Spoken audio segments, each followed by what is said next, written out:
मैं पल दो पल का शायर हूँ, पल दो पल मेरी कहानी है, पल दो पल मेरी हस्ती है, पल दो पल मेरी जवानी है। मैं पल दो पल का शायर हूँ। We did not anticipate to record this episode soon. We had not scheduled this episode anytime soon, not least about 5 weeks before the 2020 IPL season. But then again, MS Dhoni doesn't adhere to any calendars. He has, a record of his own. Whether it's retiring from Test cricket, whether it is giving up his captaincy, 8 p.m. is usually the time when he gets up and says, okay, I am done with this. Because as of 1929 hours on 15th of August 2020, Dhoni ceased to be an international cricketer. He's retired. He's no longer available to play for India. Hello and welcome to this latest episode of HotSpot, an emergency meeting that has been convened. Really, as always, I am your host, sports broadcaster and writer Chetan Narula. With me, Dasgupta, former Indian cricketer and broadcaster. Deep, hello once again, very quickly. And first thoughts on this, taken by surprise, like all of us, weren't you? Yeah, I mean, kind of. It wasn't surprising. Him calling it a day wasn't kind of a surprise. We knew it was coming sooner or later. But then, yeah, I mean, when it actually happens, you suddenly feel that jolt. You know what I'm saying? Even though you were kind of expecting it, but then when it actually happens. So, yeah, it was kind of surprising. And, yeah, I mean, it just makes you kind of go back and relive the last 20 years yourself, when you first saw him and so on. Well, we'll be reminiscing about MS Dhoni throughout this episode. Of course, it is titled Goodbye, MS Dhoni. When we talk about, it's not being surprising, again, yes, what you're saying is absolutely right. We were surprised and not really surprised at the same time because, let's face it, it's been 13 months since we've seen him in action last time around in the first semi-final against New Zealand. And there was always this school of thought that he may go to the T20 World Cup, he may not go there. But then again, with this COVID lockdown and everything happening and the T20 World Cup being postponed from Australia this year to 2022, and of course, India will host next year. So there's always this question mark as to what would be MS Dhoni's future. The selectors, the previous selection committee had said that they had moved on. So not really surprising. And of course, he's somebody who doesn't make a lot of public fuss, no announcements really, just a simple thank you on an obscure Instagram post because it was nowhere else, nowhere on Twitter or anywhere, just on Instagram. And then suddenly it caught fire. And we go all the way to Adelaide to get another viewpoint. We invite for the first time on HotSpot. In fact, it is the second time. It is the second debut on HotSpot. We had a ghost episode, which we did not publish because, we did not like him on that episode. Isn't that right? We invite the Indian Express, formerly of the Indian Express, and now Cricbuzz's roving international reporter Bharat Sundaresan, all the way from Adelaide. And also, I should mention, the author of the best-selling The Dhoni Touch. Welcome, Bharat, once again to HotSpot. First of all, how are you? How's Adelaide? I see a sign there which says it's recording. Yeah. So this time, I want to check whether you're actually recording this call and not just getting me to talk on and then like it never appearing anywhere. So yeah, that happened. I think when we were in New Zealand, my lunch was delayed significantly that day. So I haven't forgotten. But yeah, it looks like you're recording and I would like to trust you. But don't think for a second that I'm going to let you guys talk too much. I will take over. It will be basically Bharat with Chetan and Deep, but maybe Bharat with Deep and Chetan. Like, that sounds better ring to it. But yeah, I mean, Adelaide's fine, man. I mean, it's not a point in anybody's lives when you want to live vicariously. But to be very honest, we've thankfully not been affected to any great extent by the pandemic. We did have cases on and off, but more or less it's been really life is normal. Except the fact that right now, in Adelaide, you need to be seated to get a drink, mate. Otherwise, it's pretty much life is normal. Unfortunately, Victoria is seeing a second wave. So, people from Victoria are anyway called Mexicans in this country. So Yeah, I mean, they've sort of built like a wall to keep them out as of now. That's what I've realized.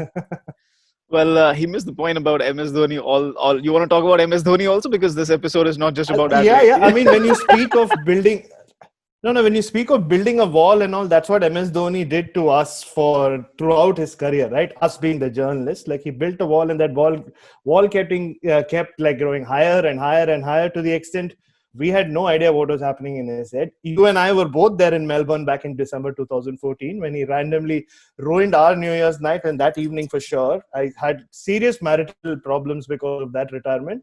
And yeah, I mean, and he's continued to haunt us ever since. And this retirement as well, I was just preparing to get to bed. I just went to Instagram to check whether my wife has posted something or not, just so that I didn't want her to wake up and see that I hadn't liked it. And then I noticed that there was a post from MS Dhoni 3 minutes ago, it said that he had retired. So I immediately messaged one of his close friends and I asked him, and his close friend said, hey bhai, this is fake, it's not possible. And I said, but how can an Instagram post be fake? Aisa main type kar raha tha. At that point, he messaged back saying, yes, Mahi has retired. It is true. And then, yeah, there you had it. And then shit hit the fan once again, as they say. Basically, nobody knew, and that's the case with the MS Dhoni. I mean, I remember when I met him in the 2019 World Cup, and it was my 100th ODI, and he very graciously signed a souvenir for me. And you know what, he wished that just get the 200th ODI milestone, and he was like, you know what, it'll be tough for you to get there, but you are not the one close to retirement age. And I was like, okay, why are you talking about retirement all of a sudden? And just cheekily I said, okay, you know what, whatever you do, don't do it at 8 p.m. this time around. But again, cheeky bugger, he's always going to do. Deep, the fact that he mentioned about the wall being built and Bharat texting his friend, and even his friend not really knowing and checking Instagram, that's vintage Dhoni. I mean, he like Bharat said, he built a wall around himself, and we don't see that with a lot of Indian cricketers. No, we don't. I mean, because he's always done it that way. If you just look at the way he announced his retirement, is so MS Dhoni. It's like it typifies him. Just a 4-minute video.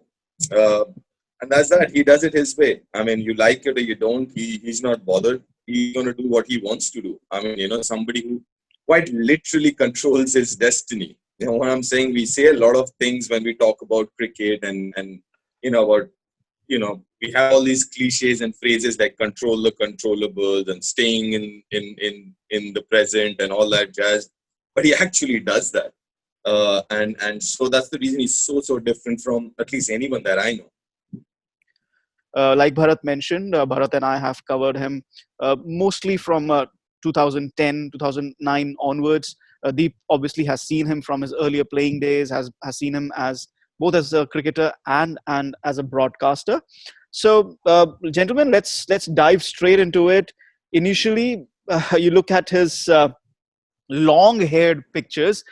Deep, coming first to you, what is your first memory of MS Dhoni? I'll tell you what is my first memory. I remember back in 2005, I was still a student, engineering student back then. And suddenly this, not even 2005, 2004, I think it was. Suddenly on Doordarshan, we had an India A series going on, Pakistan, Sri Lanka, and this long-haired wicketkeeper, and I was like, okay, who's this guy? He has a nice hairstyle, nice hairdo.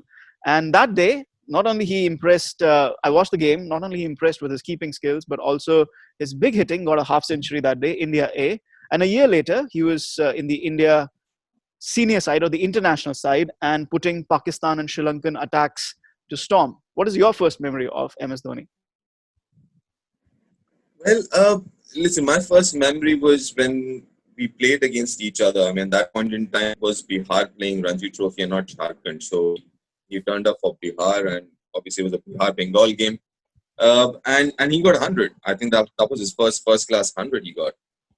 And and I remember we were discussing about, on the eve of the game, during our team meeting and all, we were discussing about different players, and then obviously MSD came up because few of the Bengal guys had played against him in a pre-season tournament called the KST in Bangalore.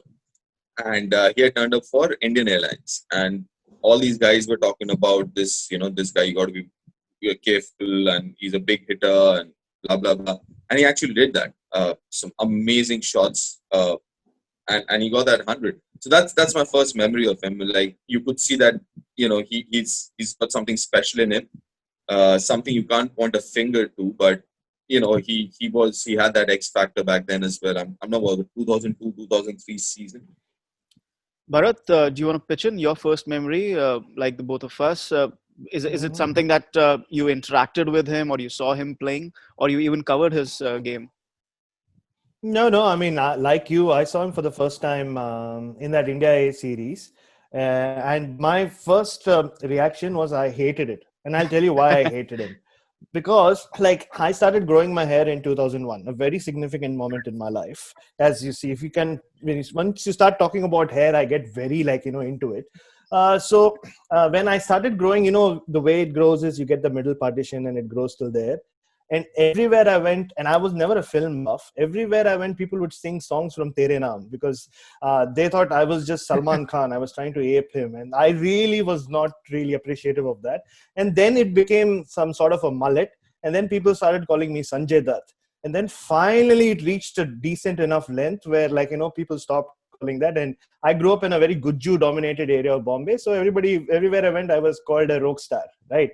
And then suddenly when I thought I'd created my own identity, you have this long haired, Indian cricketer, he hadn't played for India. I'd heard the name, of course, but you see him and then people have started talking about his hair and it's all about, this new star has come. And I was like, and if you think about it, till then, the only Indian cricketer I remember who even toyed with long hair was Kapil Dev with that bizarre ponytail towards the end of his career. Deep would remember that. And yeah, I remember that too. I'm not that old. I remember that too. Yeah, no. You're too young, exactly. Yeah. So and there, poof, went my identity. I was just the next Dhoni. So my first, memories of him are. But I also remember another incident. I won't name the two players because I can't.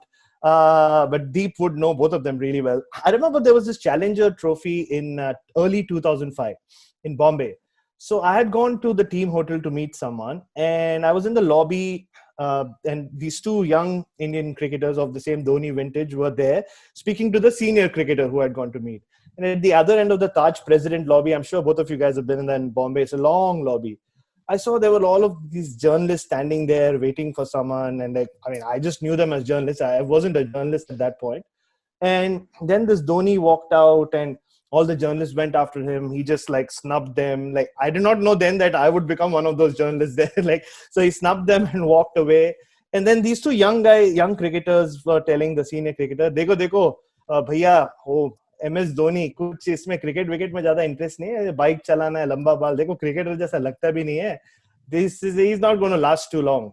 And that was, I remember that. And I was like, yeah, like I said, I was not a big Dhoni fan at that point. I was like, yeah, I knew this. No wonder, style by hai, nahi chalega is what I thought.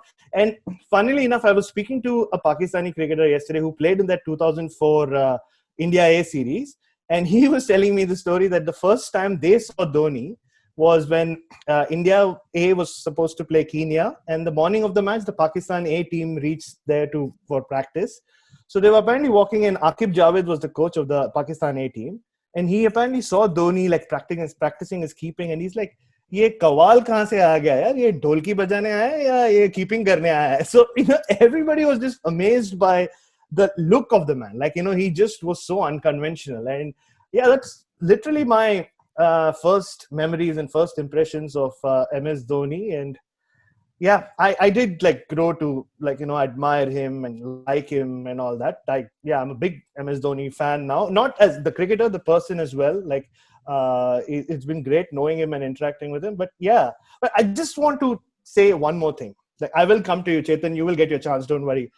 It's interesting when Deep was talking about destiny and how he's a master of his own destiny, right? I remember when I was doing the book, one thing I put in the book was apparently one thing, he's religious. He goes to the same temple before leaving on every tour. But one thing he never does is show his palm to one of those astrologers or palmists. because he believes, he always says, "Naseeb acha hai, chalne do." So and if you think about the way he's lived his life and played his cricket, you know that he's someone who's backed his destiny. He really believes in it. Like, he believes that jo hai wo hai, jo hona hai will happen. So, and that's really the secret of his sauce. We'll come to this point about destiny, that whatever's gonna happen is gonna happen, and we've seen his career pan out in that particular sense. But Deep, I want to touch this point about his looks and everything. That long hair, disheveled look, it was not the look of a cricketer. I mean, especially in the 2000s, and when you had the likes of Sachin and Dravid and Lakshman and Anil Kumble, Ganguly. Yes, Ganguly with his t-shirt and everything, bare-chested at Lords. Not really the best example. But then you had all these gentlemen in the dressing room, and here comes this guy. Even the youngsters, you look at Yuvraj Singh, Kev, Zahir, Virendra Sehwag. They were all, I mean, looking the part of cricketers. I'm not saying they were looking like serious models on a cricket field. No, but they were looking the part of gentlemen playing the gentleman's game. And here comes the small town chap with all his Salman Khan looks and his bike riding, and suddenly he's taking the cricket world by storm. Because we remember those two series against Pakistan and Sri Lanka, 100 against that long haired, go batting at number 3, getting promotion up the batting order, using the big handle, attacking shots, 140 odd against Pakistan and 180 odd against Sri Lanka. The first time making that keen impression early in his career. And that is, again, one of his pictures, raising his arms with the century, and that India jersey with that tricolour in front, and Sahara emblazoned. Yeah, I mean, listen, I never worried about that part. I mean, I've never looked into all that stuff. But one thing I still remember was, we were playing that very year, that very season, we were playing Duleep Trophy. And we were going onto the field, and he was wearing I think, if I'm not wrong, a red Man U cap. And one of us told him, don't you have a cricketing cap? And he's like, nahin. Then that very person said, why don't you get a cricketing cap? I mean, you're going to play Duleep Trophy. It's a proper cricketing game. Wear a cricket cap. And then he found a white cap or something. And I know. So he never kind of followed norms and stuff like that. He did what he wanted to from the very beginning. For example, we were in Amritsar playing Duleep Trophy. I remember that year in England, A had come over for Duleep Trophy. We were in Amritsar, and I don't know, I think I was the captain or whatever. So there was this impromptu dinner thing, so we said, called up everyone, chalte hain, khane chalte hain, all that, let's go and have dinner. So we met around 8:30. So one of his Bihar teammates, Mihir, was also part of the East Zone side, and Mihir comes over. He's like, MSD kahan hai? वो तो अभी कमरे में सो गया होगा, वो दूध P के 8-8:30 बजे सो जाता. What are you talking about? And so he was like that, and I told him कि बुला ले उसे यार, फोन कर, आना, आ जाए, साथ में चलेंगे. But no, I mean, he was like, no, he was fine. So I mean, he was, even, I mean, practice session, generally when you have two keepers in the same team, what you do is you help each other out.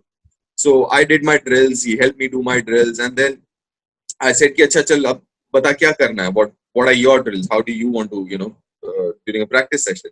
He's like, no, I'm fine. And he goes and he starts bowling in the nets. I was like, dude, no practice, as in no taking catches, no nothing. He would come. I mean, he was totally different, the way he approached the game, the way he approached kind of life. It was different.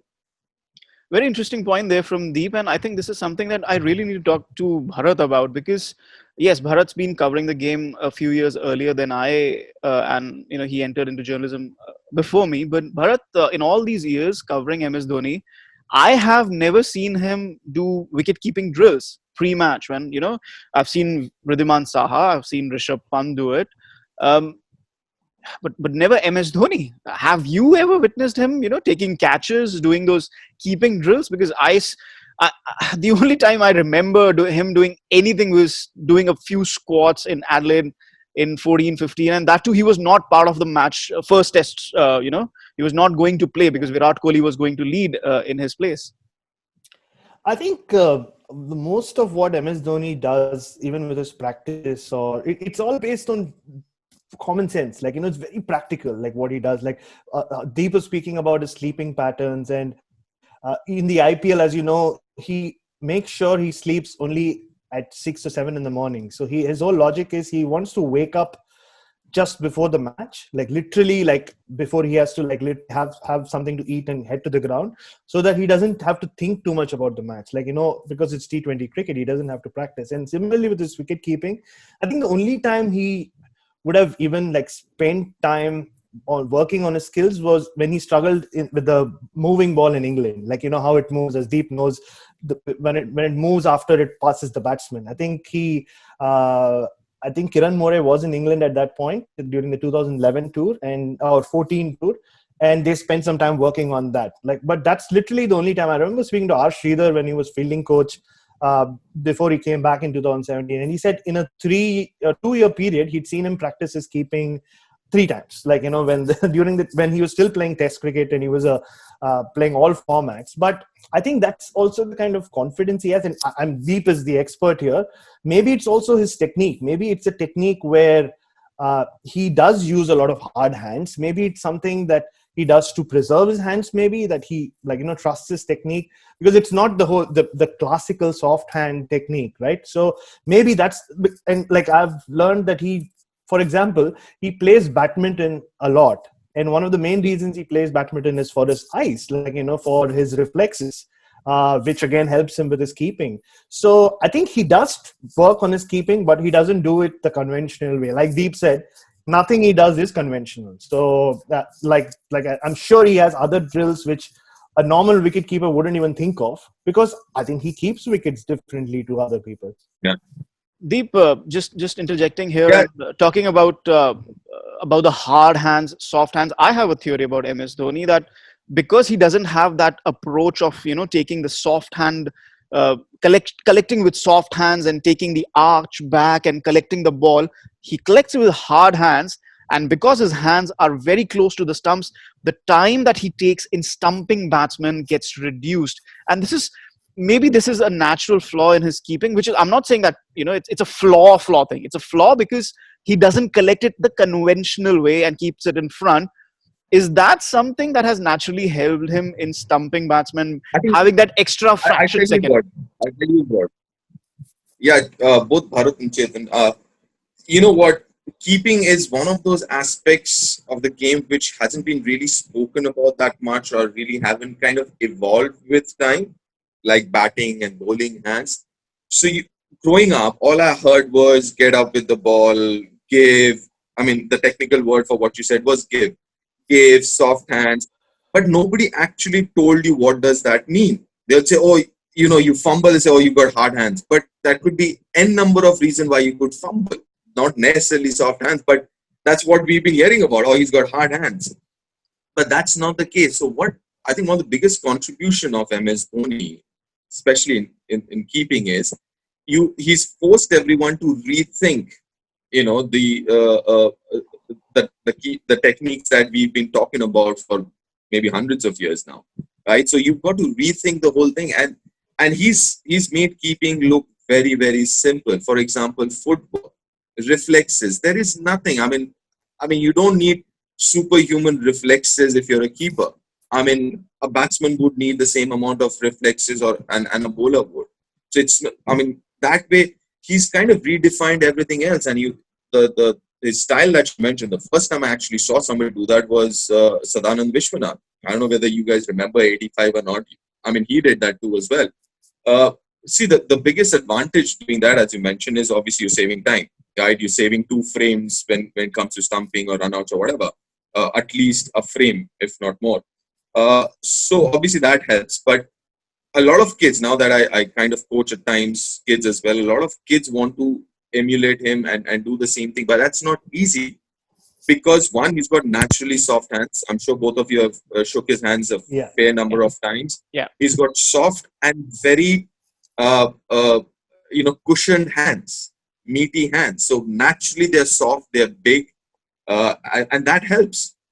So it's not easy to do what MSD does. I mean, he can do it, like I said, for for those two reasons. He's got big, soft hands naturally. So he doesn't really need to give. And why do you need to give? You need to give. That works as shock absorbers. But if you have, good soft hands naturally, you don't need to give. And again, both of you would remember when he first came into the scene, it was, let's say, predominantly a batsman who could keep. Let's say 70% batsman, 30% keeper.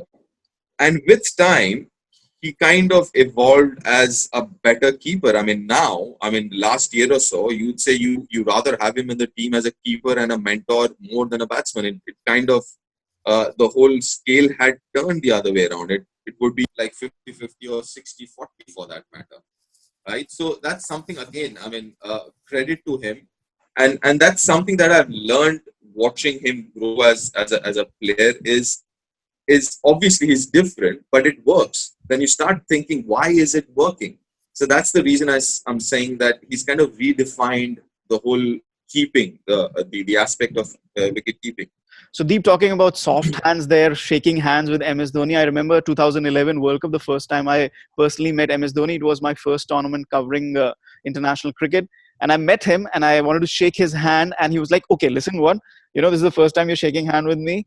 Remember, बहुत हल्के से, बहुत आराम से, don't squeeze my hand because I have a match tomorrow. I don't want to injure myself. So that is the extent of precautions that he took. Looking back now at some more of his pictures, that period, 2005, 6, 7, very, too many developments there. Had his great partnerships with Yuvraj, that free-flowing hair, going to Pakistan, General Pervez Musharraf praising him for his rock star looks. And then everything turning, he has those pictures getting LBW for a duck against Muralitharan, that burning of posters and defacing of his house. Bharat, as journalists, we do recall that time period because personally, I think it was a seminal moment. It changed his perspective towards media people, made him into this enigma that we call him today, closed him out. He was already closed out. He was already very different the way he behaved and everything. But this really impacted him. And he was like, okay, you know what? Screw this. I'm not going to be part of this. I'm going to do it even more my way. I'm not going to give you guys even an inch. Absolutely. Yeah. I think one thing I was really shocked to learn when I went to Ranchi to do research for the book was when his friend said that at one point he was like a rarity because he was a cricketer who would apparently after every series or he would come back home. He would invite all the local journalists, and you know how the relationship between people and journalists are different in smaller cities as compared to Bombay, where nobody cares about us. So he would actually call them over to his place and buy sweets and chai, and he would serve chai to them. So that was the kind of relationship he had with the media. And I've heard a lot of stories from journalists just before we got into it, who have interviewed him, right? Who would say that Dhoni would give them a time and he would stick to it, which wasn't the case with a lot of Indian cricketers of that era. So, and definitely this era. We have waited for 2 years for some interviews, as you and I know, Chetan. So, Deep, you're a good guy. Don't worry. So, your era was good. So, to go from that to completely, I think he was just so taken aback by the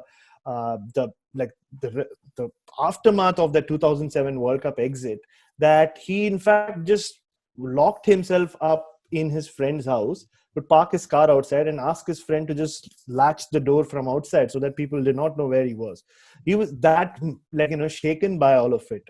And yeah, it explains why he's never trusted the media. I mean, even for the book, when I would stand, and that's the thing with Dhoni, you can't approach him on his phone, or there's no access to him. You can't email him, you can't call him. Even his wife at times struggles to get in touch with him. That's MS Dhoni. So the only way you can get in touch with him is you have to watch practice session and stand by the side. And the 1 minute or 2 minutes you get with him while he walks in and he walks out. And even in those little conversations, you could see that lack of trust, right? He would say something and then he would always try to correct himself, always this fear of being misquoted. And no wonder one of the famous quotes was Dhoni asked exclusively when is Holi or when is Diwali, something like that. Of course. Like, yeah, I mean, when you're talking about respected journalists, of course, he would give them quotes, not too much, but like, yeah, quotes like that you just mentioned, Deep.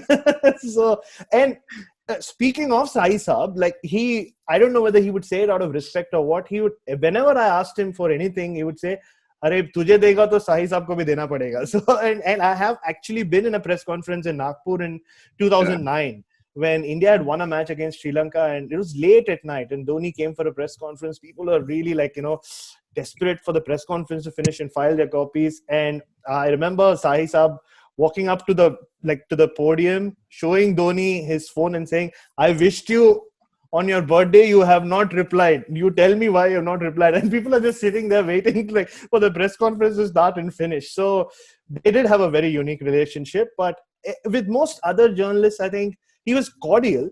And the problem I always had with Dhoni was the fact that he never said yes or no. He would always leave you hanging. I remember being on the 2011 tour of the West Indies, where I won't take his name. There was this other journalist who had just decided that tour I will just interview Dhoni. So Dhoni only came for the test leg, and I used to be next to him. It was just 5 of us next to him, after every press conference, and Dhoni would always play him literally, abhi ye match ke baad, nahi wo din ke baad, ye day 3 ke baad.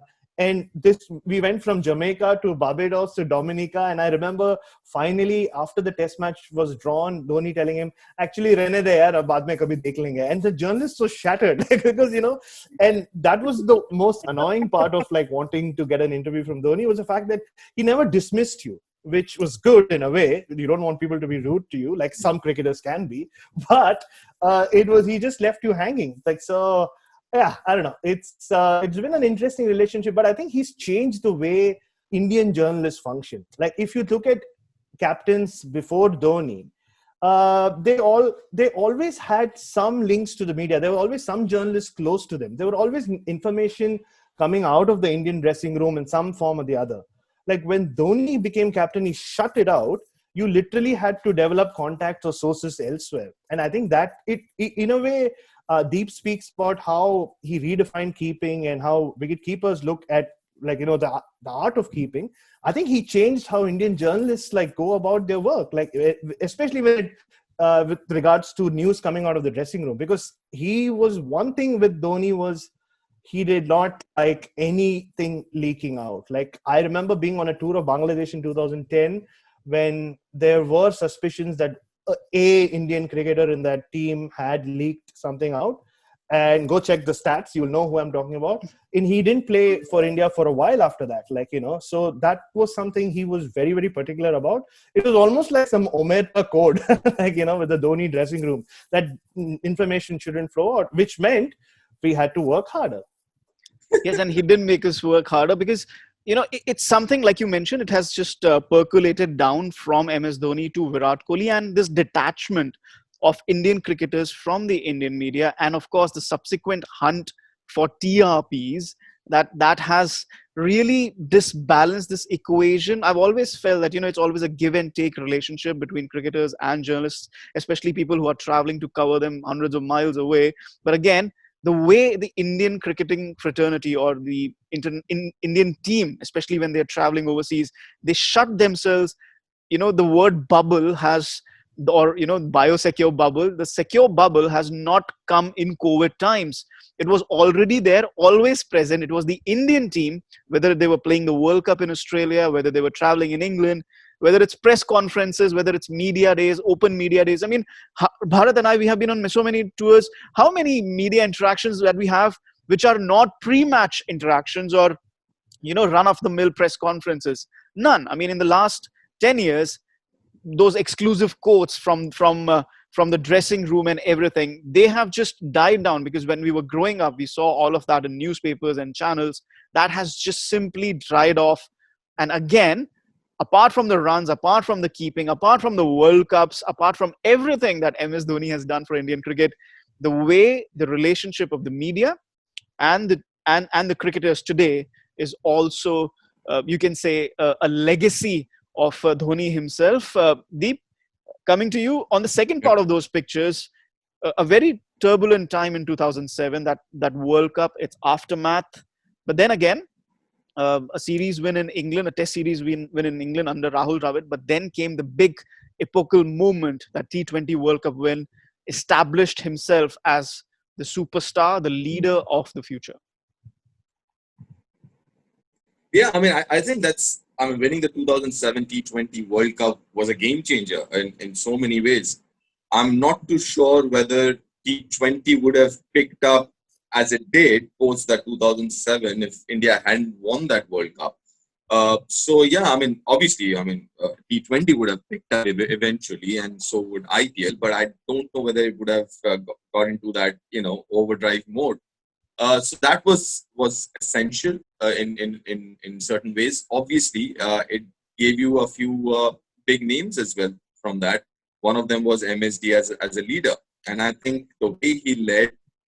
I've spoken to a lot of guys who were there on that tour that played that World Cup under him, and they said it was very, very refreshing. It was like, you know, you're the bowler, you do what you have to, you tell me what you need, and that was very refreshing. And I've, like I said, I've spoken to a few of those bowlers back then, and that's that. And I think he hasn't looked back. And you know what, MSD's legacy goes beyond the ground. I mean, as you mentioned, it's not just about, I mean, his skills or what I honestly speaking, I wish I could have spent more time with him. I wish I was part of that team or as whatever capacity. I just wanted to see him, how he functions, because there's so much to learn from leadership. Listen, his the qualities that made him successful or makes him successful are those qualities which are there irrespective which field or vocation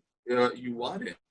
You know, he happens to be a cricketer, but I'm sure if he had chosen to be a corporate guy or an army guy or even a politician, I mean, he would have been successful irrespective, because you know what, I mean, his skill sets are so diverse and so important to be successful in any field, irrespective. Like I said, I mean, he could have been anyone else and still be as successful as this. The captaincy phase, there were certain important moments there. You divided into test captaincy and you divided into ODI captaincy. Bharat, in the ODI arena, it was about building towards the 2011 World Cup. You had the CB series win in there. But again, he was forging a side from Ganguly's time, which had the crux of the players, the nucleus of that 2011 World Cup squad. But it was then just about honing the skills, bringing up that unit. You and I both covered that tournament. We had that amazing vantage point. We just closed there. And, you know, I remember the press conferences that he used to talk about the moving parts of a motorbike, of a racing motorbike. And all the parts should be well oiled and the machinery should be well oiled for achieving victory. And he did achieve victory. The final moving part was himself. Didn't have the very great tournament. What are your memories from that tournament?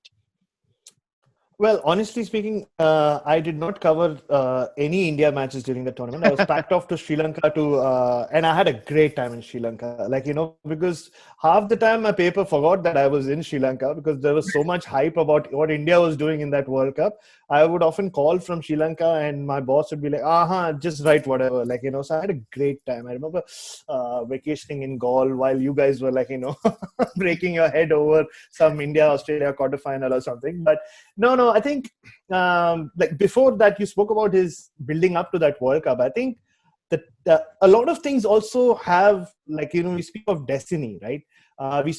Deep spoke about the 2007 World T20. I've always imagine if even one of those guys, right, Tendulkar, Ganguly or Dravid had decided, chalo, I'll go. Even if Dhoni is captain, I'll go on that tour and play that tournament. Would he have had the free hand to do whatever? You wonder, like maybe he would have, who knows? Like, but for a young Dhoni who was just like 2.5 years into his international career, would he have had the free hand to give Joginder Sharma the last over? If Sachin was there, Sachin would have wanted to bowl the last over, like knowing Sachin, right? So I think that helped. But I think the biggest moment in his career was that Australia CUB series, right?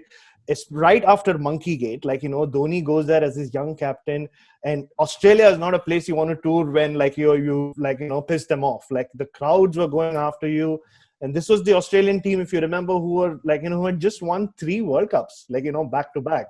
So beating them was a big deal. So the way he led the team against a fiery like Australian team like Simons and Hayden, they were all coming at these young Indians. It was a young Indian team like Uttappas and Rohit Sharmas of the world. I think the way he captained that side is how he really kind of like, laid the foundation stone was to what was to come. And like you said, the 2011 World Cup was India's to win in many ways, right? Like, once they got past Australia in that quarterfinal, it was always going to be India's tournament to win. And what better way than Dhoni to like, write his own script again, like, promote himself up the order and come and finish the game off. And you couldn't have asked for anything better. Like, though, one thing I would prefer is if that final was somewhere else and not in Bombay, because it meant I couldn't reach home till like some 3 a.m. And as you know, I'm not an Indian cricket fan. I'm a West Indian cricket fan, and they had been knocked out a long, long time before we even reached the final. So I just wanted to get home that night. But yeah, and just, we speak of hairstyles, but also look at how his hairstyle has evolved. Like, he's never he's not someone who's always obsessed with one thing. Yes, he came in with the long hair, and immediately after the World T20, after they won, the hair was gone. He was back to like, he started sporting a normal cut like you guys, not like me anymore. So, and then I've heard the story about the night that India won the World Cup in 2011 in Bombay. So a bunch of guys, as always, Dhoni's room, a lot of people are there, doors always open. And apparently the story goes, he just disappeared into the bathroom for a while. And then people were still like talking and having fun. And after a while, Sakshi was like, his wife was like, well, he's been in there for a while. So apparently she just walked towards the bathroom, and everybody else sitting in the room just heard this loud shriek. And they got worried, scared, ki kya ho gaya? And they all ran in to see like Dhoni just standing there out of the bathroom, like completely his head shaven. So what that meant, only Dhoni would know. But like, in a sense, it was like one burden was lifted off his shoulder, right? Like, he had like, I've never seen him tensed ever in his cricketing career, except during that 2011 World Cup. Because to be an Indian captain, to lead your team in a World Cup on Indian soil, there can be nothing more stressful than that. Like, yeah, so as Virat Kohli will realize, like next year when that World T20 World Cup happens in India, there is nothing like it. Like, so no wonder he got pissed off with the Australian journalist Sam Ferris after the World T20 in 2016. I can't even imagine what it must feel like. Everybody's just like, I'm sure it's the same when you're the host country, but India World Cup, oh my God. Deep Dasgupta, I'm sure you dreamt of being India captain one day, but if there was one thing that put you off it, that must be it, right?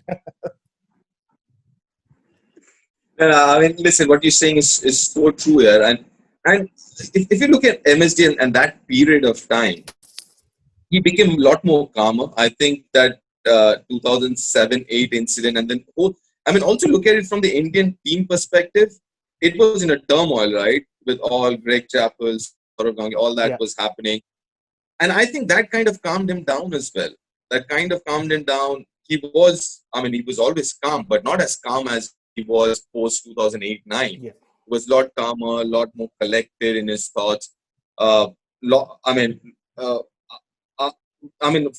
I think is that period kind of also defined him as a leader as well. Because it's not easy, as you mentioned, when he started off captaining, when he first became the captain, these guys were still there. Anil Kumble was still there, VVS Lakshman was still there, Rahul was still there. It couldn't have been easy for a young guy who's only started his career 3-4 years ago to lead all these legends. So, but again, he's someone who is so, you guys have interacted more than I would have. But he's somebody who's so level-headed, very unbiased, very pragmatic, right? And somebody, I haven't seen anyone with a better cricketing IQ or a better cricketing EQ, which is such an important aspect, not just about sports, about any field, right? I don't see him getting flustered and all. That does not mean he does not feel those emotions. I'm sure he feels all those emotions as we do. But just to control them under pressure is superhuman.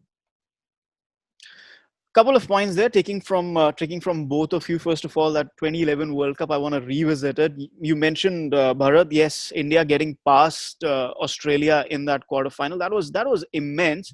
And I remember in the group stages, Suresh Raina had not played. It was Yusuf Pathan who was playing. And suddenly for the knockouts, he brought in Suresh Raina, his trusted partner in crime. And Suresh Raina played two very, very crucial knocks. One in Ahmedabad, partnership with Yuvraj Singh, and that cameo in Mohali. Probably Suresh Raina's greatest contribution to Indian cricket, that cameo in Mohali, because 30 odd runs was the difference between India and Pakistan. Semi-final, Mohali, India, Pakistan. You can just imagine, and getting that 30-run cameo, 36 runs, that was the difference. And of course, like you mentioned, the final, can't even begin to imagine. They had two tosses in Mumbai. And I remember I was talking to Devendra Prabhu Desai in the final. India had lost Sachin. India had lost Sehwag. The partnership with the Kohli had just ended. And out comes MS Dhoni, surprises us all. And he's batting against Muralitharan. And you remember how Muralitharan bowled the wrong one from round the wicket to MS Dhoni in 2007, got him out LBW for a duck. And suddenly, Muralitharan comes round the wicket, tries to get that angle again. And Dhoni just backs off and creams him through cover for 4. That is a shot that I will never forget. And I was standing next to Devendra Prabhu Desai, and I was like, you know what? That's not the shot of a guy who's not in form. And, he went on and got that innings along with partnership, along with Gambhir, and got us that World Cup. And Deep, you talked about, this different hairstyles, different players, being very, very calm and rested. And Bharat spoke about taking that hair off, not being hung up to things. I think that is very vital for the test captaincy phase. You had Tendulkar, Dravid, Ganguly, Lakshman, Kumble. He saw, he oversaw. Okay, Bharat and Chetan, tell me something. Forget test captaincy. Yeah. Can you defeat anyone who's not bothered about the end result? You cannot defeat him, can you? Because he's not bothered about the end result. He's not bothered about whether he's going to win it, he's going to lose it, he's going to, whether it's on the field or off the field. So how can anyone lose with that kind of a mindset? And that's, I think, was his biggest strength. I've seen a few of people like him. I mean, these guys are, the reason why they could do what they could do under pressure is because they are not married to the end result. They're not worried whether I'm going to win the game or I'm going to lose it. And that's such an important aspect of who MS Dhoni is, because he's always about planning the process. I know all of you guys and a lot of people were like, oh, come on, he's again going to talk about processes. It's the same thing. Whether it's a press conference, it's a post-match presentation or whatever, he will talk about processes. But that's who he was. I mean, that's exactly how he worked out things. He was not about, okay, you know what, whether we're going to win it or a person with that kind of a mindset cannot lose, right? You cannot intimidate him. You cannot do anything because he's not worried. I want to ask a question to both of you.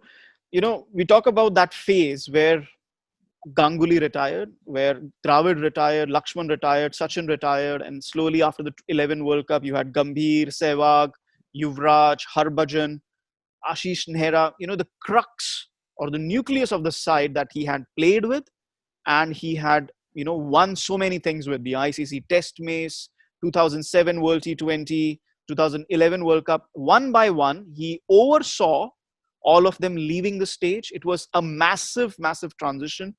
Could anybody else have handled that the way Dhoni handled it? With the test transitions, with those players leaving, and with the limited overs transitions. First Deep and then Bharat. Well, it'll be unfair to say whether only he could have done it. He did a great job. That's besides the point. But I think it's unfair to kind of say nobody else could have done the same job. But what he makes him different is he's so pragmatic. He's so practical. For example, he would pick and one of his greatest strength was understanding the limitation of his players, of the opposition. That is such he wouldn't expect something that his player could not deliver, that a certain player could not deliver. He would only expect what he could. right? And he would build a team around those chips, saying, okay, this guy I'm going to play because he can bowl me 25 over and he's going to go at 2 runs and over. There are a lot of people who played a lot and went, played for 2 years, 3 years and went. But and he picked all of them knowing exactly what they could deliver, and his expect nothing more than what he could deliver.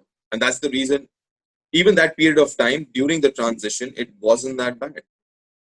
Bharat, your take? I'll agree with Deep for the third time now, because he doesn't think about the end result. He's never afraid of taking decisions. And I've spoken to guys who, like, I've seen him when he visits the army camps, and like there's this big Fauji who rests inside that big body of his, right?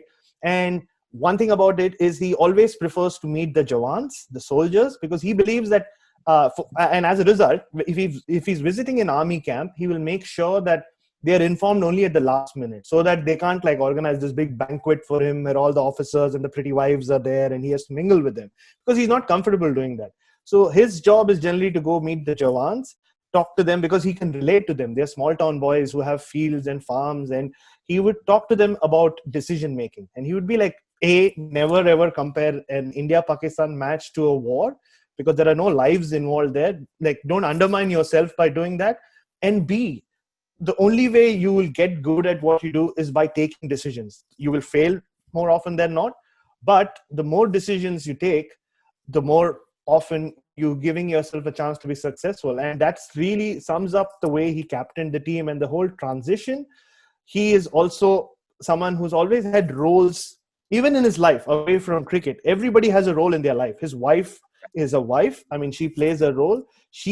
Her role is not saying limited to that, but like she cannot encroach upon, like, whether it's his friends or his family. Everybody has a role. Everybody has a fixed place in his life. And if you see how he captained his team in that transitional period, and even otherwise, that's exactly what he's done. Like, the way he would use, and that's why I feel like guys like Jadeja and Ishant Sharma, people would wonder why he would like play them in every game, because they are guys who, if Dhoni had a game plan, right, they could execute it the way he wanted it, like, him to do it. Like, and we've covered so many matches, Chetan, where you would hear him over the stump mic, right? Like, Jaddu idhar dal, Jaddu udhar dal, Jaddu dheere dal, Jaddu hawa de. And it was almost like Jadeja was like a machine. He was just pressing a button. And similarly with Ishant Sharma.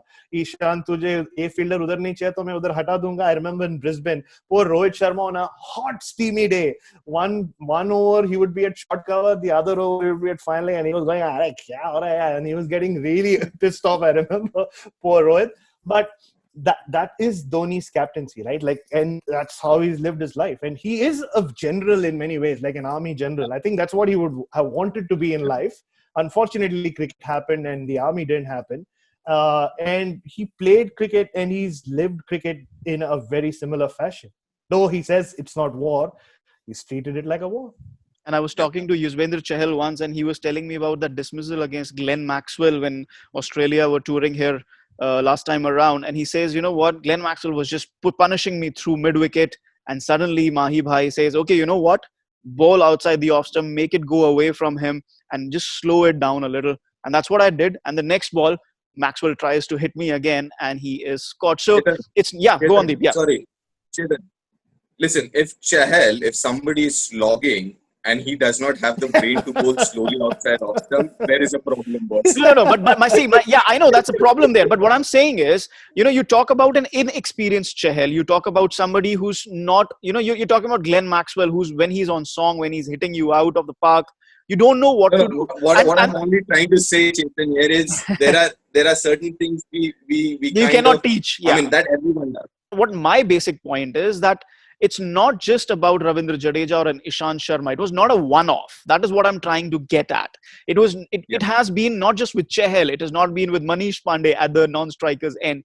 It has been with every single player, or especially since that transition period, everybody who's played with MS Dhoni, he's been able to bring the team together as a sum of parts. And this is where I think that period from 2011 onwards, no Indian captain would have survived that 8-0, but he did, because he was interested. Okay, whatever the reasons of him surviving as the test captain, but he had a job to do. He had to oversee that transitional phase and set the record straight for the next phase of Indian cricket. Deep?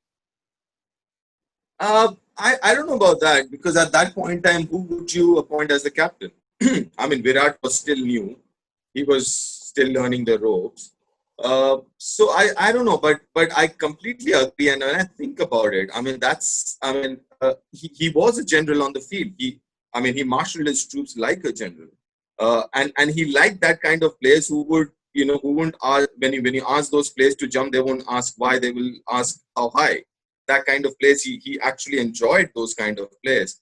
So he'd rather have somebody who is not very talented but is ready to die for him. That kind of players, he would kind of would have them in the team. And as you mentioned, I think yes, there were criticism and they were justified. I mean, listen, I can't remember any captain who survived after 8-0. But I have a theory for that as well. The reason why maybe he was a better white ball captain than a red ball captain is maybe because that's the format that he really liked, white ball, whether it's 50 overs or 20 overs. As a player, your captaincy is a reflection of how you think as a player. So in a white ball cricket, he was more comfortable, he was more aggressive. As far as red ball cricket is concerned, it wasn't his favorite format, if I may say so. I mean, even though he's got around 5,000 runs and averages around 50 and double 100 and all that. But I would reckon it wasn't a format that he was the most comfortable in. And that kind of showed in his captaincy as well. It was more like, acha yaar, pakad ke chalte hain. We kind of, let's try and do something, rather than in white ball cricket, he would make things happen. I think that's the reason maybe his red ball captaincy is not as great as white ball. If you guys think about this, Bharat. No, absolutely. No, and just about the whole transitional thing, right? Like I remember hearing about his relationship with all these senior guys, especially Tendulkar. And I think it summed up why he was so good at managing it. Like I would hear that with Tendulkar and Dhoni, if ever Tendulkar would walk if they came across each other in a hotel lobby, Dhoni would literally reverentially move out of the way. It was almost like, nay, like it's your way. Like you walk past him. Like it was this crazy kind of respect. But on the field, when Dhoni was captain, and we've heard stories about Tendulkar, Deep would know better. Did you play under his captaincy, Deep?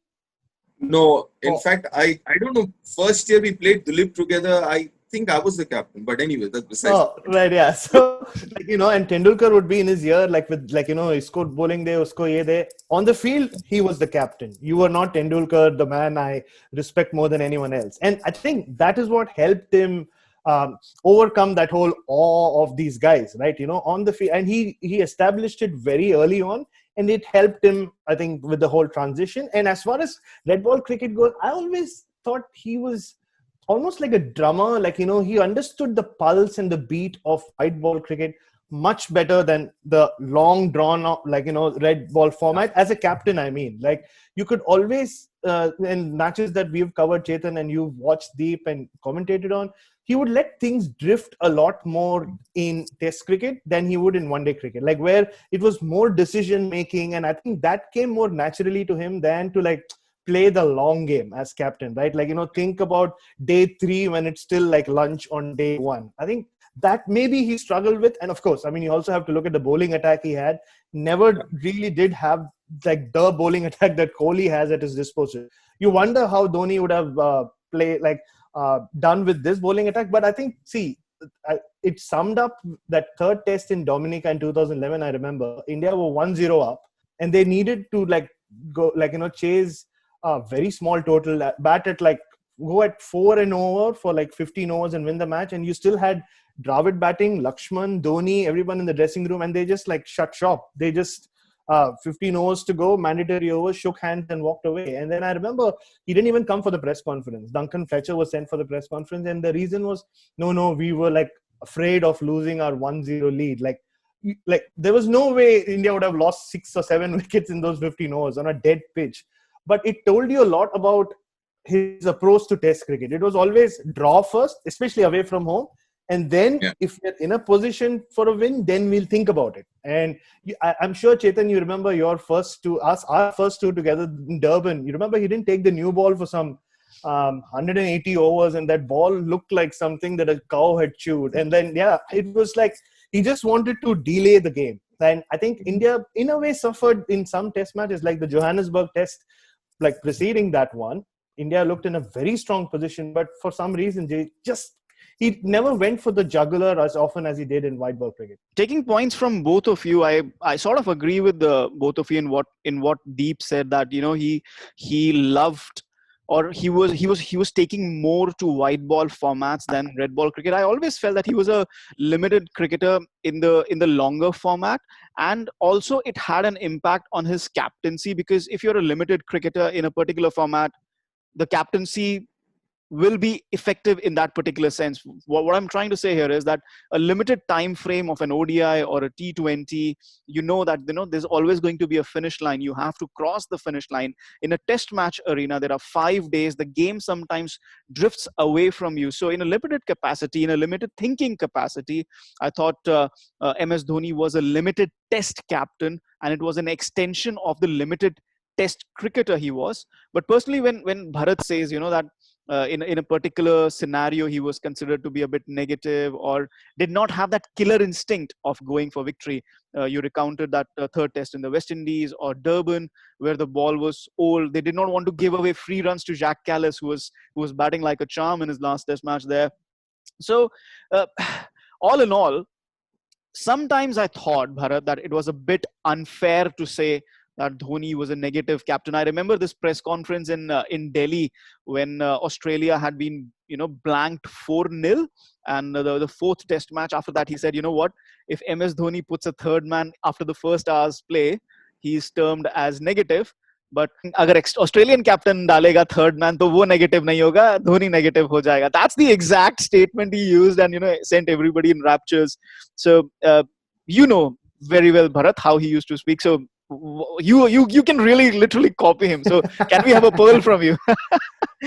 Yeah, I know. MS Dhoni press conferences. Like, I remember, before I do that, I'll tell you I think in 2010, there was this MS Dhoni press conference in Kochi. The match was washed off, and it went on for some 30 minutes. And I was a young journalist as well, but this journalist was covering like Dhoni for the first time. He listened to it, and like after the press conference, he came up to me and he said, "Yaar, gems, yaar, like he spoke so well." I said, I just looked at him. I said, "Really? Yeah, bro, he spoke so well." I said, "Okay, now you go transcribe it, listen to it, then you'll realize you'll have nothing to write from it." And that was the magic of Dhoni. Like you always felt like you were getting a lot from him, but actually speaking, you would not. Like you would ask him questions about something, and the answer would be something he had come pre-prepared with. It was like he had come to give the history exam, and regardless of what the question paper was, he was still going to stick to the answer. I remember asking him about his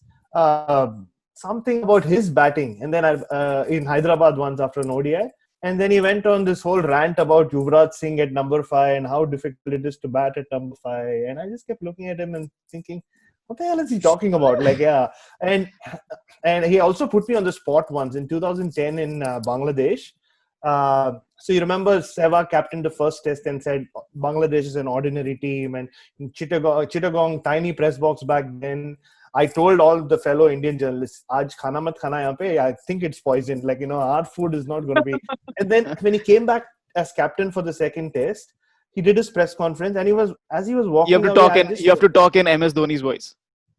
Yeah, I'll tell you. Yeah. So when I walked behind him and I said that, Mahibhai, like, now that you're number 1 team in the world and all, does it mean that you also have to, think about how you're winning the test match and not just about winning?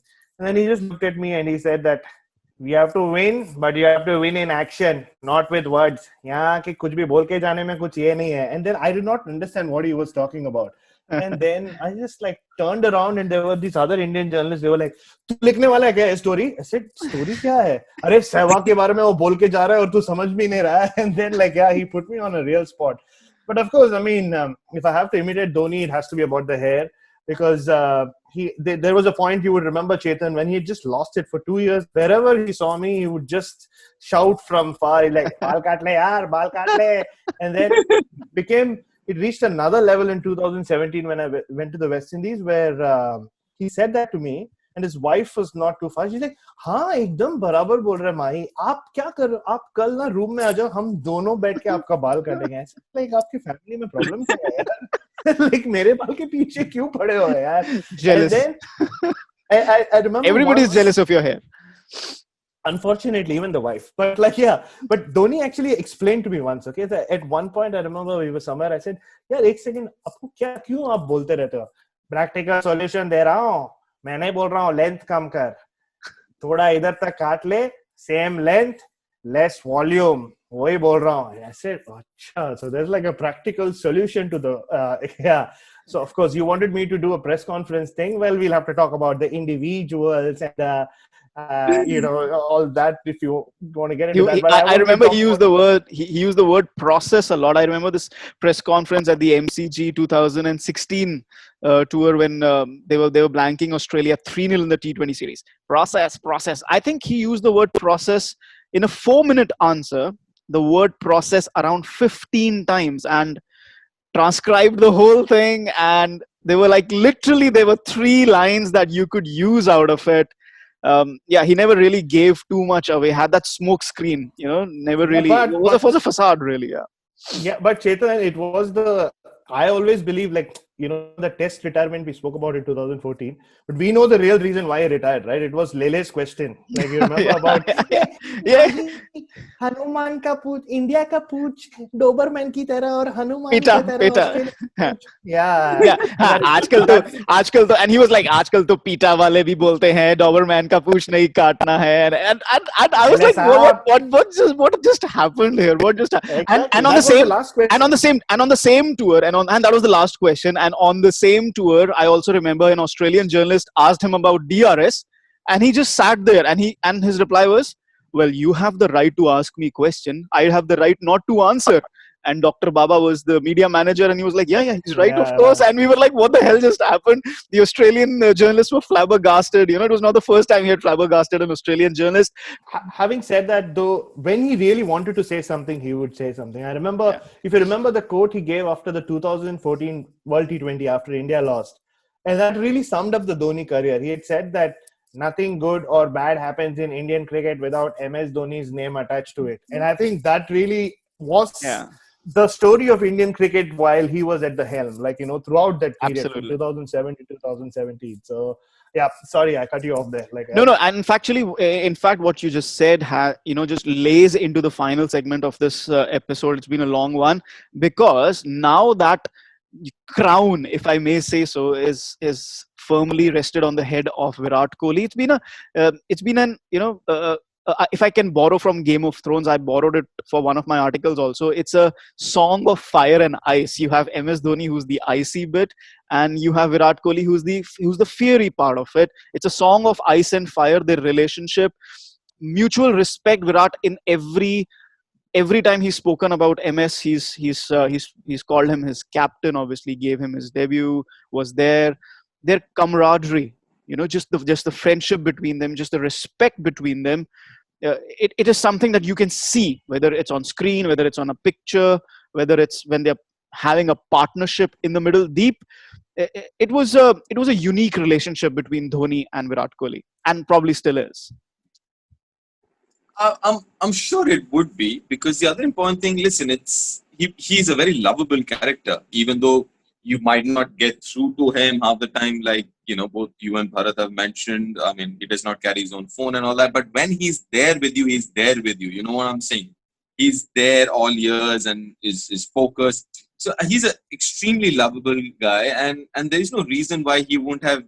And obviously, the very, very smart guy as well. I mean, as far as I mentioned before, his cricketing IQ or EQ, he's second to none. So I'm not surprised. And obviously, I mean, I'm sure everyone would have a special relationship, because he is one guy who speaks less, and his discussions would be very one-on-one.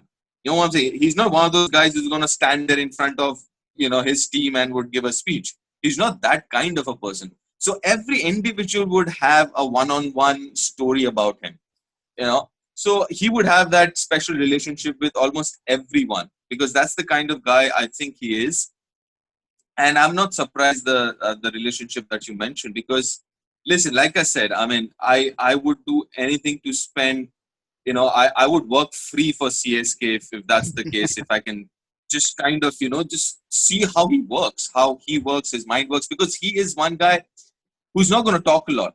You know, you've got to read between the lines when you're with him. I mean, especially, I mean, you guys know that much better than me.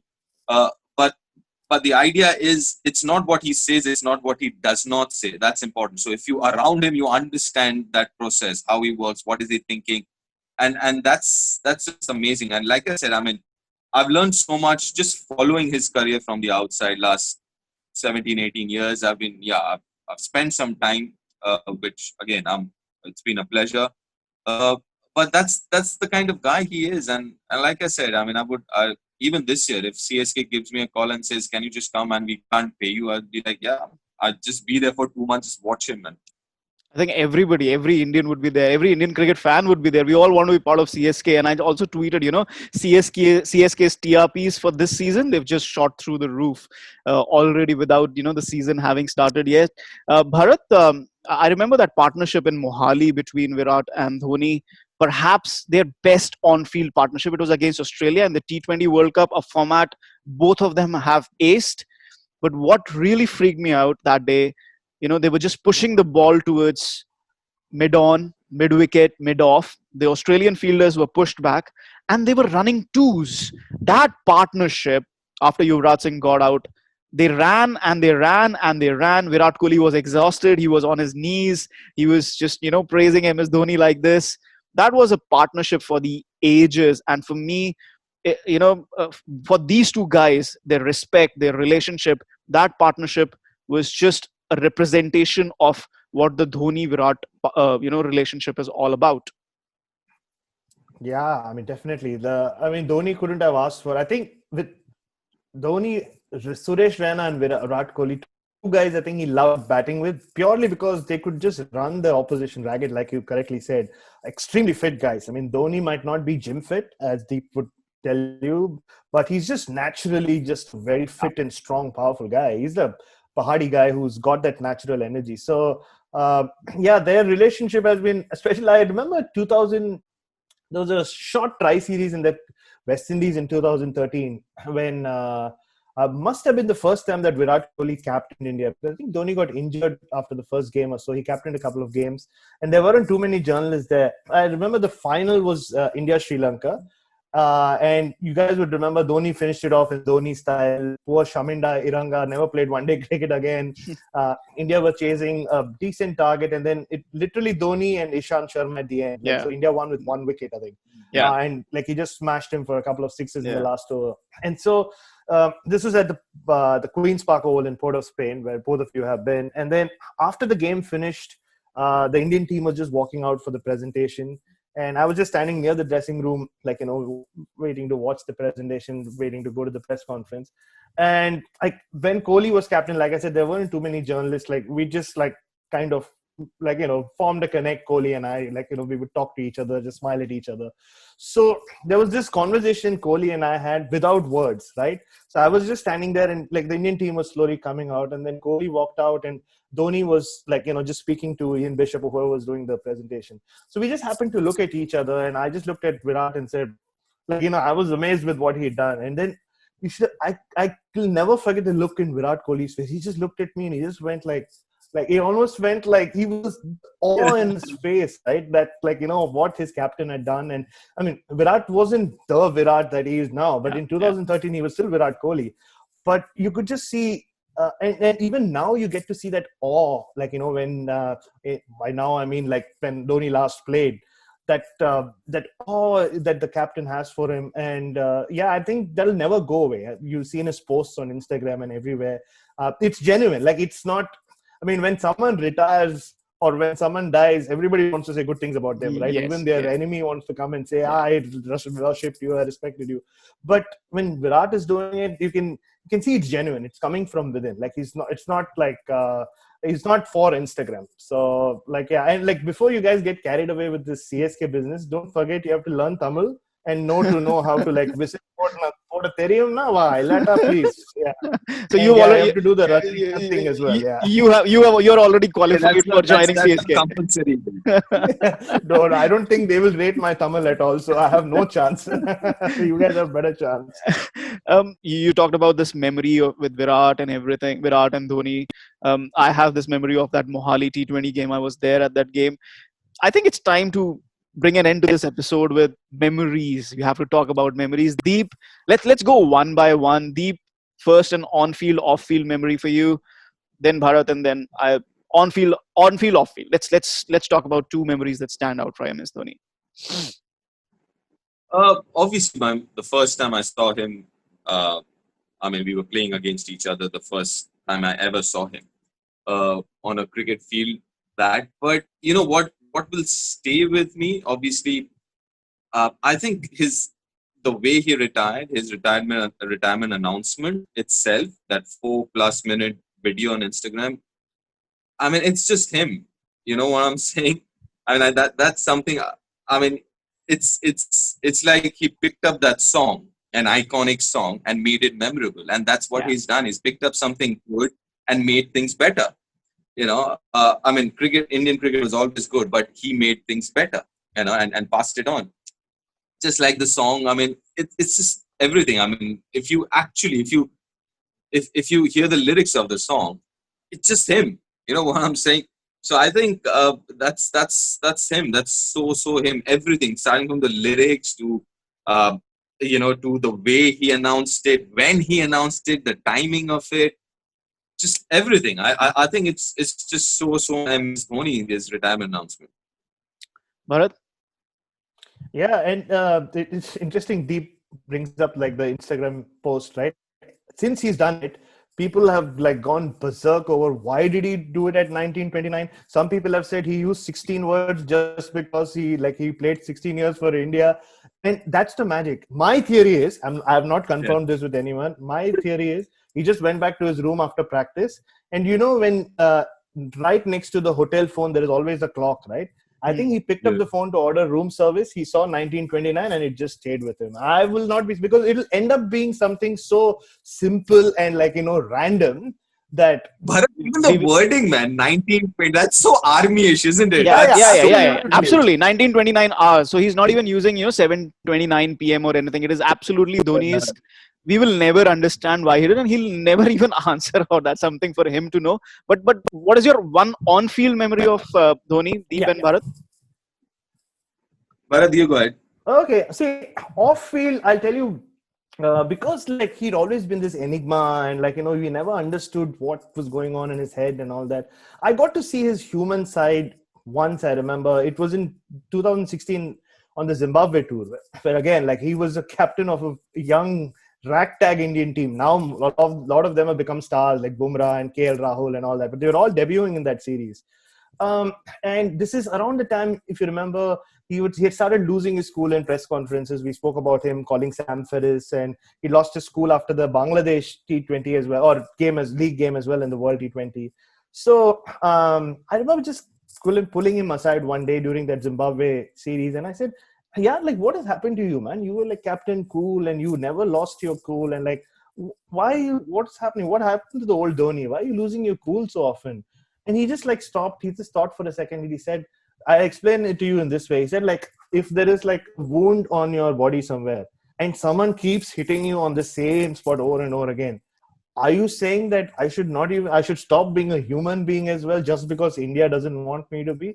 Should I just stop reacting even if I'm in pain? It's as simple as that. You tell me. I said, no, calm down. Do whatever you want. But and you could see the human side of him. And for me, I mean, of course, we all have so many memories on and off the field, on tours and everything. But that really stands out because the real Dhoni for a second, the veneer, it just fell off for a second. Because at the end of the day, he's just a simple, real person.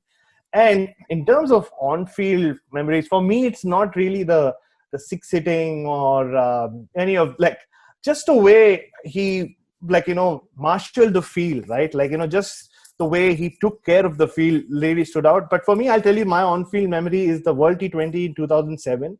When you see the bowl out, and Deep, I'm sure, would have appreciated it, like even back then. It's just amazing that man's common sense, that when you see Pakistan doing the bowl out, Kamran Akmal is standing in a normal wicket-keeping position as if someone's going to give him an outside edge, whereas Dhoni just kneels down behind the stump. In fact, accentuates the target for the bowler or whoever is running in. And that's just pure genius. It's like he literally, what he did in his career, I think he made gully cricket cool. Just before my last words would be, we spoke about, you spoke about what the advice he would give his bowlers from behind it. But little things like, getting his bowlers to, in the last over of a run chase, to just after the second or third ball to stop, tie his shoelaces, let the pressure build on the batsman. That's like gully cricket, man. That's what we would do in gully cricket. But he just took that to the international stage and made it cool. And that, for me, sums up MS Dhoni. Deep, your on-field memory? On field, remember our first zone team together. I mean, East Zone match together and playing football, and that was, I mean, I kind of spoke about that practice session. I think that kind of surprised me, but when I saw him keep after that, I mean, from then on, I wanted to follow this guy because he was so different and still made things work. Made things work. Work, that would be an understatement. And he was so successful. I think every moment, every time I see him, because I would like to believe I'm a student of the game. So every time he's out there on the field, I'm just looking at him and trying to figure out things that he's doing. Why is he doing? If there's a change in the field, what is he thinking of? I mean, it's just amazing. Every time I see him on the field, it's like trying to figure out, trying to decode what is he trying to do, because he's so different, more often than not, if a captain or any keeper is saying something or making field changes, what is going to happen. But with him, he's one of those guys whose expertise is thinking outside the box. So you're always kind of maybe at times overcomplicating his thought process and kind of thinking, okay, what is he trying to do now? So I think every moment that he's on the field, it's just amazing. And I think one of the on-field / off-field thing was, I was doing a presentation, was it last IPL in a Chennai game, and his post-match presentation ceremony, and that was like brilliant. And that was like, at times I know I played with him and all, but you have those fanboy moments. That was like a fanboy moment. You know what I'm saying? Even though I'm senior to him, I've played with him and all, but that calmness, because that was another game which, I mean, they won a lost game. It was against Rajasthan Royals at Chennai, right? And they were defending with a wet ball, and they managed to do so. I was like, dude, how do you do this, man? And how really do you do this? So, I mean, yeah, I'm a great fan, as simple as that. We're all great fans. My couple of memories would be my off-field memory with him. This conversation I had with him in 2016 on the Australian tour, and we were talking about captaincy and different captains, how they were in the past. And I happened to not mention Sourav Ganguly as much, but I mentioned Tiger Pataudi. Went all the way back, and then he just stopped me there, and he was like, "Did you see Tiger Pataudi play?" I was like, "No." I said, "Even I didn't see Tiger Pataudi play," because that's the thing. We are so young in comparison to people who saw Tiger Pataudi play, that we are influenced by what others have said or the accounts the others have given of somebody like a Tiger Pataudi or the elder players. And that's the thing about him. The point he was trying to make was, do not get influenced by what others tell you about somebody. That I thought was the enigmatic version of Dhoni. Yes, they've gone. Yeah, that's exactly what we do, even when it comes to MSD as well. Exactly. Because we get influenced by individuals' aura and everything else. At times, I think it's human nature that you do that, but that happens all the time, isn't it? I mean, we all do that. And in a way, I personally thought it was his way of saying that, when I am gone or when I am done, I hope people do not judge me from, your point of view or others' point of view who have covered me. Because again, you can't really judge MS Dhoni from a different person's perspective, because let's be honest, none of us really knew who MS Dhoni was, or But if you'll always stay an enigma honest, for us. does any one of us think that he really cares? No, he doesn't. But what we do care about is my on-field memory of him. I was there at the 2011 ODI World Cup final in Mumbai. You see that video of him hitting a six, from the front on end, and Ravi Shastri with that commentary. I was there in the press box that day. The commentary wasn't on, and MS Dhoni was facing away from me. So I saw him hitting hitting that six away from the end that I was, and to see it live, and to quote or to paraphrase what Sunil Gavaskar has said, I will never forget that moment for the rest of my life. And India won the World Cup, and I was there, and I'm sure a lot of Indian fans would not forget either. Bharat, we wanted to say something. Obviously, I have to have the last. So, now going back to what you were saying about Dhoni, talking to you about Pataudi, look, Chetan, you and I wouldn't have been friends and wouldn't be sharing this space if we had ever listened to what people thought of us. So, yeah, I think you heeded to Dhoni's advice. And talking about that World Cup final, all I remember thinking about is when the ball went flying into the stands, I said, that's it. Lots of work is what I thought. I did not celebrate which was true. And we're still writing about it all these years later. Well, yeah, we had lots of work. I remember I finished my work at 1 a.m. in the night, but then went straight to Marine Drive, found my friends. I was there till 6 a.m. dancing on the streets of Mumbai. Right, that brings us to the end of this lengthy episode. It's an MS Dhoni special. After all, it's all things MS Dhoni. Thanks to Bharat Sundaresan for joining all the way from Adelaide. Thank you so much. Thank you for having me on. And hopefully this does make the air and doesn't go into your special archives, Chetan Narula. No, it will make it to the air this evening itself. Thanks again to Dasgupta for joining us. This podcast will be available on Spotify, Apple Podcasts, Google Podcasts, all the usual places, and on YouTube as well. Do share and leave your feedback. Until next time then, stay safe and goodbye. Dhoni finishes off in style. A magnificent strike into the crowd. India lift the World Cup after 28 years.